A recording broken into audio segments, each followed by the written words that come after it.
اللہ رب العزت کے بابرکت نام سے جو بڑا مہربان نہایت رحم والا ہے۔ آج کا جو ہمارا ٹاپک ہے استخارہ کے بارے میں چند کوتاہیاں اور غلط فہمیاں جو عوام میں پھیلی ہوئی ہیں، اس کے بارے میں ہم لوگ بات کریں گے، کیونکہ بہت ساری ایسی چیزیں ہوتی ہیں جو کہ عوام میں بہت سپریڈ ہو رہی ہوتی ہیں لیکن ان کی کوئی اثر نہیں ہوتی، تو اس لیے ہم وہ تمام چیزیں ڈسکس کریں گے جس سے آپ کو بہت زیادہ فائدہ ہوگا انشاءاللہ۔ ہاں جی، تو اس کے بارے میں علماء کرام فرماتے ہیں کہ استخارہ بہت آسان ہے، لیکن اس کے بارے میں چند ایسی کوتاہیاں اور غلط فہمیاں پھیلی ہوئی ہیں جس کی وجہ سے وہ آسان کام بھی قدرے ہمیں مشکل لگنا شروع ہو جاتا ہے۔ دیکھیے استخارہ اس قدر آسان ہے لیکن اس میں کئی چیزیں شیطان نے جوڑ دی ہیں، کئی پیبند لگا دیے ہیں۔ سب سے پہلا پیوند تو شیطان نے یہ لگایا ہے کہ آپ 2 رکعت نوافل پڑھ کر کسی سے بات کیے بغیر سو جاؤ گے، حالانکہ 2 رکعت نوافل کی بات کی گئی ہے اور یہ کہیں پہ بھی نہیں ہے کہ آپ بغیر بات کیے سو جاؤ گے۔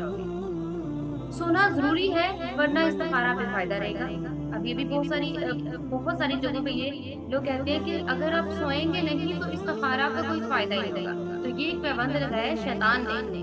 دوسرا پیوند یہ لگایا ہے کہ لیٹنا بھی آپ نے ہے تو دائیں کروٹ پر لیٹنا ہے۔ ہاں، دائیں کروٹ پر لیٹنا سنت ہے، رسول اللہ صلی اللہ علیہ وآلہ وسلم دائیں کروٹ لیٹا کرتے تھے، لیکن اس کے لیے یہ شرط نہیں ہے کہ جب آپ نے استخارہ کرنا ہے تو پھر آپ کروٹ ہی نہیں بدل سکتے، ساری رات آپ ایک ہی کروٹ لے کے سوئیں گے، ایسا کہیں پہ بھی درج نہیں ہے۔ یہ نہ ہو کہ ایک کروٹ پر لیٹے لیٹے آپ کی کسی جو ہے باڈی کے آرگن میں پین سٹارٹ ہو جائے اور جس کی وجہ سے آپ کو عجیب سا خواب آئے اور آپ کہیں کہ نہیں یہ تو استخارہ کا اثر ہے، ٹھیک ہے؟ تو اس کے لیے ضروری نہیں کہ آپ کروٹ بھی نہیں لے سکتے، آپ کروٹ لے سکتے ہیں دائیں بائیں جہاں بھی کروٹ لینا چاہیں، لیکن سنت یہ ہے کہ آپ رائٹ سائڈ سے سو جائیں۔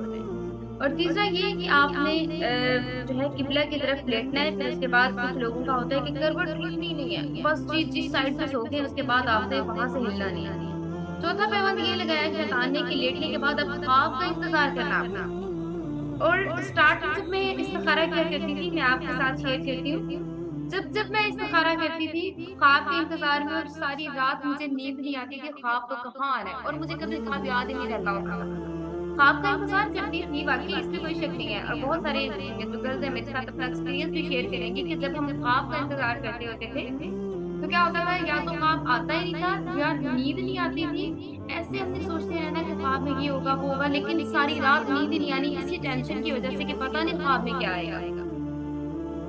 تو یہ ایک شیطان نے پیوند لگا دیا ہے کہ خواب آپ کو آئے گا اور خواب کے بغیر استخارہ نہیں ہوگا۔ پانچواں پیوند یہ لگایا ہے کہ اگر خواب میں آپ کو فلاں رنگ نظر آئے تو وہ کام بہتر ہو جائے، گرین نظر آئے، ریڈ نظر آئے اور بلیک نظر آئے تو اچھا نہیں ہوگا، فلاں رنگ نظر آئے تو وہ بہتر نہیں ہے۔ چھٹا پیوند یہ لگایا ہے شیطان نے کہ اس خواب میں کوئی بزرگ آئے گا اور پھر آپ بزرگ کا انتظار کیجیے کہ وہ خواب میں آپ کو سب کچھ بتا دے گا، لیکن سوچنے کی بات یہ ہے کہ وہ بزرگ کون ہوگا۔ اگر شیطان ہی بزرگ بن کر آپ کے سامنے آ جاتا ہے تو اس کو کیسے پتہ چلے گا کہ یہ شیطان ہے یا کوئی پھر بزرگ ہے؟ یاد رکھیے کہ ان میں سے کوئی ایک چیز بھی حدیث سے ثابت نہیں ہے، بس یہ لکھنے والوں نے کتابوں میں بغیر تحقیق کے لکھ لیا ہے۔ اللہ تعالیٰ ان لکھنے والے مصنفین پر بھی رحم فرمائے۔ باوضو قبلہ رخ دائیں کروٹ پر سونا نیند کے آداب میں سے تو ضرور ہے، سنت تو ضرور ہے، لیکن یہ ضروری نہیں کہ استخارہ رات کو سونے سے پہلے ان مذکورہ جو شرائط ہے ان کے اکارڈنگ ہی کیا جائے اور یہ سمجھا جائے کہ جب تک خواب نہیں آئے گا، جب تک میں کروٹ میں نے چینج نہیں کرنی، بس رائٹ سائڈ پہ سوتے رہنا ہے، تو جب تک میں ایسے اکڑ نہ گئی تب تک استخارہ نہیں ہوگا۔ تو یہی کنسیپٹ ہو سکتا ہے نا کہ جب ہم ایک ہی سائڈ پہ لیٹے رہیں گے تو وہ ساری سائڈ ہماری اکڑ جائے گی اور کیا ہوگا کہ ہماری باڈی میں پین سٹارٹ ہو جائے گا۔ تو آپ کروٹ لے سکتے ہیں ڈیورنگ استخارہ، اس میں کوئی ایسا مذائقہ نہیں ہے۔ اور پھر یہ بھی کہا جاتا ہے کہ استخارہ صرف آپ جو امپورٹنس پرپس ہیں ان کے لیے کر سکتے ہیں، اہم معاملات کے لیے، اہم کاموں کے لیے کر سکتے ہیں، لیکن استخارہ صرف اہم کاموں کے لیے نہیں ہے۔ استخارہ کوئی بھی بڑا یا اہم کام ہے، کوئی بھی چھوٹا کام ہے جہاں انسان کے سامنے دو راستے ہوتے ہیں، اس کام میں انسان کو کوئی شک ہوتا ہے، ڈاؤٹ ہوتا ہے، صرف ایسے کاموں میں استخارہ کرنا چاہیے۔ چنانچہ آج کل عوام کو اپنی زندگی کے صرف چند مواقع پر استخارہ مصنون عمل کی توفیق ان کو لگ رہا ہوتا ہے کہ یہ مصنون عمل جو ہے صرف چند جو ہمارے عمل ہے نا انہیں میں ہو سکتا ہے، لائک نکاح کے لیے، کاروبار کے لیے استخارہ کر لیا بس. تو ان گنے چنے جو مواقع ہیں ان پر ہی خیر اور بھلائی طلب کرتے ہیں. تو استخارہ کیا ہے؟ اللہ سے بھلائی اور خیر طلب کرنا. تو ہم ہر معاملے میں خیر اور بھلائی طلب کریں گے. اور الحمدللہ ثم الحمدللہ میں آپ لوگوں کے ساتھ شیئر کرتی چلوں کہ آج ہی ہمارے ساتھ استخارہ کورس میں شامل میری وہ اسٹوڈنٹ ہے، انہوں نے شیئر کیا کہ کچھ ان کو ڈاؤٹس تھے اور وہ جاب ان کی کنٹینیو تھی. اور انہوں نے کہا کہ میں پریشان بھی بہت زیادہ تھی. اور پھر انہوں نے میرے سے پوچھا کہ اب تو میں جاب اسٹارٹ کر چکی ہوں تو مجھے اس میں تھوڑی پریشانی ہوتی ہے، تو میں کیا کروں؟ میں نے کہا آپ دعا پڑھنا اسٹارٹ کیجیے نا، یہ تو خیر اور بھلائی کی دعا ہے، تو اللہ آپ کے لیے آسانی پیدا فرمائے گا. تو آج مجھے وہ بتا رہی تھی اور میں اتنی حیران ہوئی، اور مجھے واقعی اللہ تعالیٰ کی ذات میں بہت زیادہ پیار بھی آیا. وہ بتا رہی تھی کہ ان کو اس سے بیسٹ، اس سے بہتر جاب آفر ہو گئی ہے، اور اسی آرگنائزیشن نے اس سے بہتر جاب ان کو آفر کر دی ہے. اور وہ اس چیز پہ بہت زیادہ خوش تھی. وہاں پہ کچھ پالیٹکس تھی، کچھ پالیسیز تھی جس کی وجہ سے وہ پریشان تھی. اب جو زیادہ شریف بندہ ہوتا ہے، جب یہ جو جابینس ہوتے ہیں نا، ان کو اچھے سے آئیڈیا ہوگا کہ جب ہم جاب کر رہے ہوتے ہیں تو وہاں بہت پالیٹکس ہوتی ہے، بہت پالیٹکس ہوتی ہے. تو اس لیے پھر جو تھوڑا سا ہوتا ہے نا ان معاملات سے دور ہونے والا، تو اس کو ہوتا ہے کہ نہیں مجھے یہاں پہ نہیں رہنا. اب وہاں پہ سیلری بھی اچھی تھی لیکن اللہ نے بہترین ان کے لیے پیدا فرما دی. تو کیا ہے کہ ہم استخارہ کے ذریعے اللہ سے بھلائی طلب کر رہے ہوتے ہیں، اللہ سے خیر اور بھلائی طلب کر رہے ہوتے ہیں. تو ایسا کوئی بھی کام جس میں آپ کو تھوڑا ڈاؤٹ ہو، تھوڑا شک ہو، تو اس میں آپ نے اللہ سے بھلائی ضرور طلب کرنی ہے. تو رسول اللہ صلی اللہ علیہ وآلہ وسلم نے بخاری شریف کی حدیث میں آپ کے ساتھ یہاں پہ شیئر کرتی ہوں. حدیث نبوی کے یہ الفاظ ہیں: کان رسول اللہ صلی اللہ علیہ وسلم یعلمنا استخارہ فی الامور کلها. یعنی حضور اکرم صلی اللہ علیہ وآلہ وسلم نے صحابہ کرام کو ہر کام میں استخارے یعنی اللہ سے خیر طلب کرنے کی تعلیم دی. اور استخارہ کے لیے کوئی بھی وقت مقرر نہیں ہے. کلاس سیشن میں بھی آپ کو میں بتا چکی تھی کہ ضروری نہیں ہے. لوگ سمجھتے ہیں کہ رات کو ہی استخارہ کرنا چاہیے یا عشاء کی نماز کے بعد ہی استخارہ کرنا چاہیے، کیونکہ جب بھی موقع ملے، دن کا ٹائم ہے یا جو بھی، لیکن صرف زوال کا ٹائم ہونا چاہیے. نہ رات کی کوئی قید ہے. رات کو آپ اٹھ کے تہجد جب پڑھتے ہیں، تہجد کے ٹائم پہ آپ استخارہ کی دعا پڑھ کے سو سکتے ہیں. نوافل پڑھیں، تہجد کے بھی پڑھ لیں، پھر اس کے بعد استخارہ کے لیے بھی استخارہ کی نیت سے نوافل پڑھیں اور اس کے بعد وہ سو جائیں. اور نہ ہی اس میں کوئی سونے کی بھی کنڈیشن نہیں ہے، جیسے ابھی میں نے پہلے بتایا کہ سونے کی کنڈیشن بھی نہیں ہے. دن میں چلتے پھرتے بھی آپ نوافل پڑھیں اور اس کے بعد، لیکن مکروہ وقت نہ ہو، اور اس کے بعد آپ دعا پڑھ لیجیے، اللہ آپ کے لیے آسانیاں پیدا فرمائے گا. اور استخارہ کے بعد خواب بھی آنا ضروری نہیں ہے. اور سب سے امپورٹنٹ چیز جو ابھی میں آپ کے ساتھ شیئر کرتی ہوں، ہو سکتا ہے میں نے لاسٹ کلاس میں تھوڑی سی شیئر کی ہوں، لیکن ابھی میں تھوڑا آپ کے ساتھ ڈیٹیل کے ساتھ شیئر کر دیتی ہوں. یہ سب لوگوں کو لگ رہا ہوتا ہے کہ یہ کام جو ہے یا جو استخارہ ہے کسی دوسرے سے نکلوانا آج کل بہت ٹرینڈنگ ہے. آپ دیکھ رہے ہوں گے آج کل سوشل میڈیا پہ بھی، آپ ایف بی پہ بھی جب سکرولنگ کر رہے ہوں گے نا، آپ کو نظر آئے گا کہ فلاں عالم، فلاں وہ عالم تو اللہ تعالیٰ یہ بہت برگزیدہ بندے ہیں کہ اللہ تعالیٰ نے اتنا ان کو علم عطا کیا ہے. لیکن عامل جو ایسے ہی بنے ہوئے ہوتے ہیں، تو عامل آپ کا فال نکالیں گے، عامل آپ کے یہ کریں گے، آپ کو یہ بتائیں گے آپ کا فیوچر کیا ہے، فیوچر کی پلاننگ بتائیں گے. اللہ اکبر کبیرہ، اللہ تعالیٰ معاف فرمائے. تو کیا ہوتا ہے کہ لوگ دوسروں سے استخارہ نکلوا رہے ہوتے ہیں. تو استخارہ کے بارے میں یہ سب سے بڑی مسٹیک کرے ہوتے ہیں، اور بہت سے لوگ خود استخارہ کرنے کے بجائے دوسروں سے کرواتے ہیں اور کہتے ہیں کہ آپ ہمارے لیے استخارہ نکال دیجیے، گویا جیسے کہ فال نکالی جاتی ہے. جیسے کہ زمانہ قدیم میں ہوا کرتا تھا، فال نکالتے تھے. اور اسی طرح سے لوگوں سے کہتے ہیں کہ آپ ہمارا استخارہ نکال دیجیے. دوسروں سے استخارہ کروانے کا مطلب وہی عمل ہوا جو جاہلیت میں مشرکین کیا کرتے تھے، اور جس کے خاتمے کے لیے رسول اللہ صلی اللہ علیہ وسلم نے صحابہ کرام کو استخارہ کی نماز اور دعا سکھائی. اور یہ اسی وجہ سے ہوا کہ لوگوں نے استخارے کو یہ سمجھ لیا کہ اسے گویا کوئی خبر مل جاتی ہے یا کوئی الہام ہو جاتا ہے یا کیا کرنا چاہیے. جس طرح جاہلیت میں تیروں پر لکھ کر یہ معلوم کیا جاتا تھا، اسی طرح آج کل تسبیح کے کچھ دانوں پر اس قسم کے استخارے کیے جا رہے ہوتے ہیں. تسبیح جو عامل ہوتے ہیں نا، انہوں نے اپنے پاس جو تسبیح رکھی ہوئی ہوتی ہے، روزری یا کاؤنٹر اپنے پاس رکھی ہوئی ہوتی ہے، اس کے دانوں کے اوپر ڈفرینٹ انہوں نے لکھا ہوتا ہے، جیسے کہ پہلے فال نکالا کرتے تھے. ابھی فرسٹ سیشن میں نے آپ لوگوں کے ساتھ شیئر کیا تھا، تو اس کے اوپر لکھا ہوتا ہے آپ کے ساتھ یہ ہوگا. آپ کو اس ٹائم پہ اگر وہ پہلے پوچھ بھی لیتے ہیں کہ آپ میرڈ ہیں ان میرڈ ہیں. جو میرڈ ہے آپ کو اس ٹائم پہ بیٹا ہوگا، آپ کو اس ٹائم پہ بیٹی ہوگی، معاذ اللہ. غیب کا علم اللہ کے سوا کسی کے پاس موجود نہیں. ٹھیک ہے، تو آج کل تسبیح کے دانوں میں اس قسم کے استخارے کیے جا رہے ہوتے ہیں، اور یہ بالکل غلط طریقہ ہے. اور انتہا تو یہ بھی ہو گئی کہ اب عوام میں بھی یہ رواج چل پڑا ہے کہ ٹی وی اور سم ٹائم ٹی وی پہ بھی اور سم ٹائم کالز پہ یا بھی بہت سارے ایسے طریقے آ گئے ہیں کہ آن لائن استخارہ کروایا جا رہا ہوتا ہے. اللہ اکبر، آن لائن بھی استخارے کروائے جاتے ہیں. حالانکہ استخارہ اللہ تعالیٰ سے اپنے معاملے میں خیر اور بھلائی طلب کرنا ہے، نہ کہ خبر معلوم کرنا. انڈرسٹینڈ کیجیے اس چیز کو، خبر معلوم نہیں کرنا خیر اور بھلائی طلب کرنا ہے. استخارہ مین کیا ہے؟ اللہ سے خیر اور بھلائی طلب کرنا، نہ کہ خبر کا معلوم کرنا. رسول اللہ صلی اللہ علیہ وسلم کی طرف سے ہدایت یہ ہے کہ جس کا کام ہو وہ خود استخارہ کرے. دوسروں سے کروانے کا کوئی ثبوت نہیں ملتا. جب رسول اللہ صلی اللہ علیہ وسلم دنیا میں موجود تھے، اس وقت صحابہ کرام سے زیادہ دین پر عمل کرنے والا کوئی شخص موجود نہیں تھا. Remember that. اور حضور صلی اللہ علیہ وسلم سے بہتر استخارہ کرنے والا بھی کوئی نہ تھا. لیکن آج تک کہیں ہم نے یہ لکھا ہوا نہیں دیکھا کسی صحابی نے رسول اللہ صلی اللہ علیہ وسلم سے جا کے استخارہ کروایا. کیا آپ یہ کہو کہ آپ میرے لیے استخارہ کر دیجیے؟ سنت طریقہ یہی ہے کہ صاحب معاملہ جس کے ساتھ بھی معاملہ پیش آیا ہے وہ استخارہ خود کرے، اور اسی میں برکت ہے. لوگ یہ سوچ کر کہ ہم تو گناہ گار ہیں، ہمارے استخارے کا کیا اعتبار ہے، اس لیے خود استخارہ کرنے کے بجائے فلاں بزرگ کے پاس چلے جاتے ہیں، کسی دوسرے شخص کے پاس چلے جاتے ہیں. حافظ قرآن کے پاس بہت زیادہ لوگ آ رہے ہوتے ہیں. حالانکہ جو حافظ ہے نا، اس نے حفظ کر لیا ہے اور اس نے بھی ٹرانسلیشن نہیں پڑھی ہوئی ہوتی ہے. تو لوگ اس کے پاس مسئلے معلوم کرنے کے لیے آ رہے ہوتے ہیں. تو کیا ہے، کہتے ہیں کہ آپ ہمارا استخارہ کر دیجیے. تو استخارہ آپ کا خود کریں گے. حقیقت یہی ہے کہ آپ ہمارا استخارہ خود کریں گے. اور لوگوں میں ایک یہ بھی کنسپٹ ہے، استخارہ کیسے کریں، ہم تو گناہ گار ہیں. انسان کتنا ہی گناہ گار کیوں نہ ہو، سیاکار کیوں نہ ہو، بندہ تو اللہ کا ہی ہے نا، اللہ کا بندہ ہے، مسلم ہے. اور جب بندہ اللہ سے مانگے گا تو جواب ضرور آئے گا. جس ذات کا یہ فرمان ہو کہ ادعونی استجب لکم، مجھ سے مانگو میں دعا قبول کروں گا. تو یہ اس عظیم و کبیر ذات کے ساتھ بدگمانی ہے کہ میں تو گناہ گار ہوں. تو اللہ نے فرما دیا ہے ادعونی استجب لکم، میرے سے مانگیے میں آپ کی دعا کو قبول کروں گا.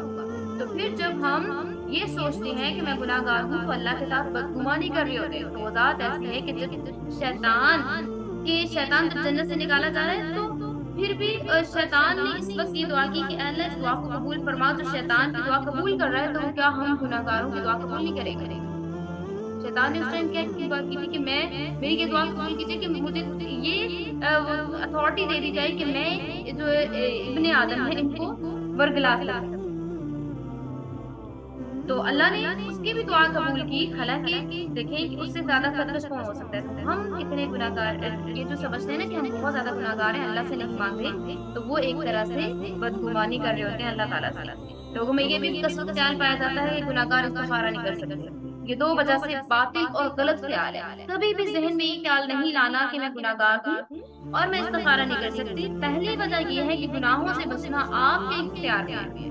مسلمان ہو کر کیوں گناہ گار ہیں؟ گناہ صادر ہو گیا تو صدقے دل کے ساتھ توبہ کر لیجیے، گناہوں سے معافی مانگ لیجیے، گناہ گار نہ رہیے.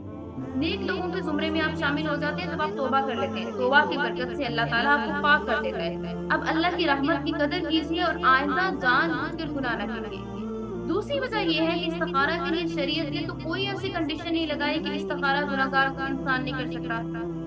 کوئی ولی اللہ کرے گا. جو شرط کنڈیشن شریعت نے نہیں لگائی، آپ اپنی طرف سے اس شرط کو کیوں بڑھا لیتے ہیں؟ شریعت کی طرف سے تو صرف یہ حکم ہے کہ جس کی کوئی حاجت ہو، جس کو کوئی ایشو ہو، وہ استخارہ کرے. خواہ وہ گناہ گار ہے، خواہ وہ نیک ہے، خواہ وہ جیسا بھی ہے، اس کو اللہ تعالیٰ سے خیر اور بھلائی طلب کرنی ہے.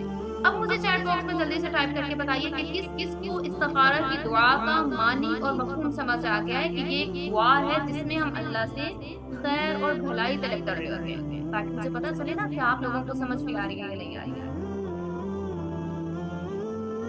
چلیں میں دیکھتی ہوں آپ کی چیٹ باکس میں سب کا چیک بھی کرتی ہوں. تو استخارہ خود کرنا ہے، اللہ تعالیٰ آپ کے کام میں بہت برکت عطا فرمائے گا. اور ہاں یہ بھی ہوتا ہے کہ ہم استخارہ کے ذریعے بہت سارے لوگ آتے ہیں، باجی استخارہ کر دیجیے، میم استخارہ کر دیجیے، ہمارے ہاں چوری ہو گئی ہے اور یہ چور کا پتہ خواب ہے یا کسی طرح سے معلوم ہو جائے کہ یہ چوری کہاں سے ہوئی ہے، کیسے ہوئی ہے۔ یاد رکھنا چاہیے کہ جس طرح استخارہ کرنا، استخارہ سے گزشتہ زمانے میں پیش آنے والا کوئی واقعہ نہیں پتہ چل سکتا، بالکل اسی طرح غیب کا علم نہیں پتہ چل سکتا۔ آئندہ پیش آنے والا واقعہ کہ فلاں بات ایسے ہوگی معلوم نہیں کیا جا سکتا۔ اگر کوئی استخارہ کو اس غرض کے ساتھ سمجھے ہوئے ہے کہ وہ اپنے غلط خیال کی اصلاح کر لے، یہ بالکل باطل خیال ہے کہ لائک کسی کے ہاں چوری ہو جائے تو اس غرض کے لیے کہ چور کا پتہ معلوم ہو جائے استخارہ کرنا نہ تو جائز ہے اور نہ ہی مفید ہے۔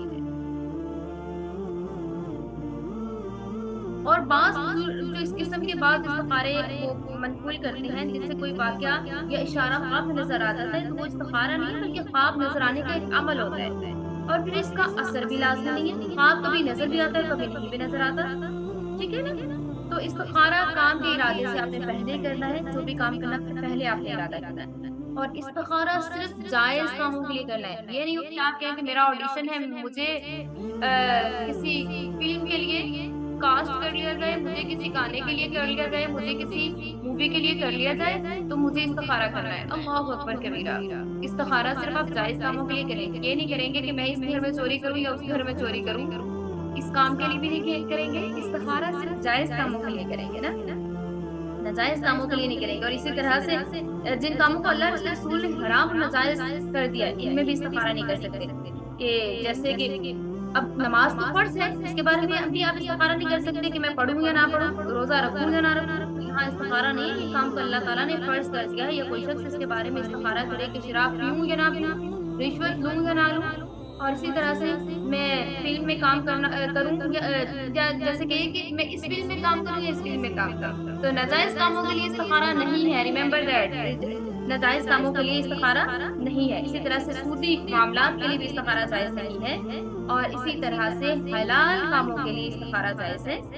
اور پھر رشتوں کے بارے میں استخارہ جو ہے، رشتوں کا معاملہ عام معاملات سے الگ ہے۔ یہ صرف اولاد کا کام نہیں ہے بلکہ والدین کا کام ہے کہ صحیح رشتے کا انتخاب والدین ہی کر سکتے ہیں، اور انہی کی ذمہ داری ہے کہ ان کو مستقبل کے حوالے سے سوچنا بھی ہے کہ کہاں رشتہ کریں۔ اس لیے بہتر ہے کہ جن لڑکوں یا لڑکیوں کی شادی کا مسئلہ ہے وہ خود بھی استخارہ کر لیں اور اچھے سے استخارہ کریں۔ ان کے پیرنٹس کا یہ کام ہے کہ پیرنٹس ان کے لیے اچھے اور انہی کے جس طرح کی ان کی ذہنیت ہے اسی طرح کے رشتے ان کے لیے تلاش کریں۔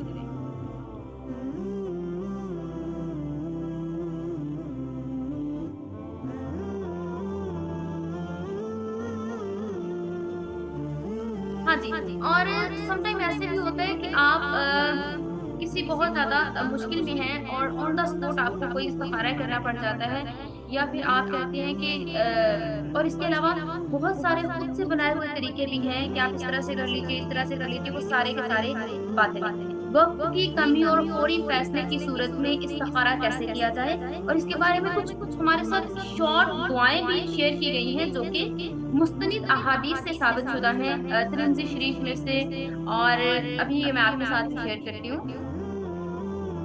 اور ایک یہ والی دعا ہے اللہم اغفر لی واختر لی، اور یہ میں نے اپنے دوست کو بھی سکھائی تھی، ہم لوگ پڑھا کرتے تھے، مجھے یاد آ گیا۔ اللہم اغفر لی واختر لی، اور رسول اللہ صلی اللہ علیہ وآلہ وسلم نے فرمایا کہ جب کبھی آپ کو فوراً کام کرنا پڑ جائے، لائک آپ نوافل پڑھنے کا آپ کے پاس ٹائم نہیں ہے، تو یہ چھوٹی سی ایک دعا ہے، آپ اس کو دیکھ سکتے ہیں، تو یہ آپ یاد کر لیجئے۔ اور اس میں اللہ تعالیٰ سے کہہ رہے ہوتے ہیں کہ میرے لیے آپ پسند فرما دیجئے کہ مجھے کون سا راستہ اختیار کرنا ہے، ٹھیک ہے۔ جب two conditions you have two conditions then you recite this dua، ٹھیک ہے۔ اللہم اغفر لی واختر لی، آپ یہ دعا پڑھ لیجئے کہ اے اللہ آپ میرے لیے پسند فرما دیجئے کہ مجھے کون سا راستہ اختیار کرنا ہے۔ اس کے علاوہ ایک اور دعا رسول اللہ صلی اللہ علیہ وآلہ وسلم نے تلقین فرمائی ہے، وہ یہ ہے جو کہ صحیح مسلم شریف کی روایت میں ہے، اللہم اہدنی وسددنی، اے اللہ میری صحیح ہدایت فرمائیے اور مجھے سیدھے راستے پر رکھیے۔ اور اسی طرح سے ایک اور مسنون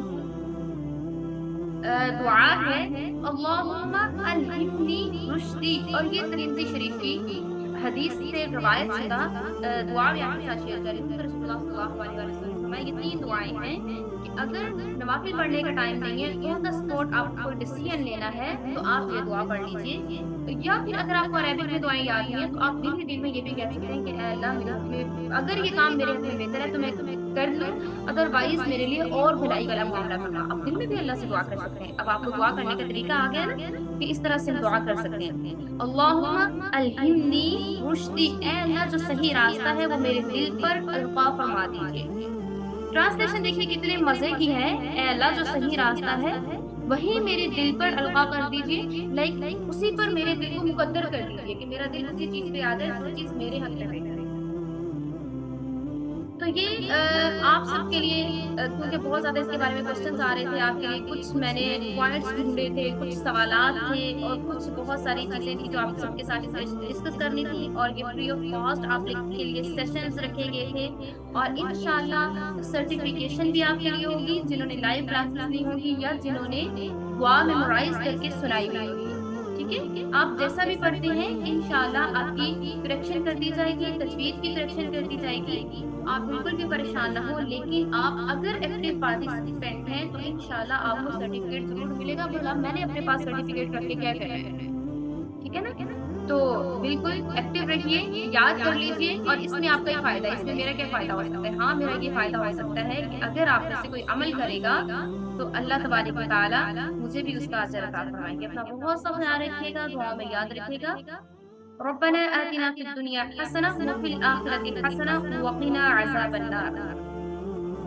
آمین ثم آمین یا رب العالمین۔ اللہ رب العزت سے دعا ہے کہ جتنی بھی اسٹوڈنٹس نے ایفرٹ کی ہے کلاس جوائن کرنے کے لیے یا جس طرح سے بھی ایفرٹ کی ہے، اللہ تعالیٰ سب کی ایفرٹ قبول فرمائے، اور اللہ تعالیٰ سب کے ساتھ خیر و عافیت والا آسانی والا معاملہ فرمائے۔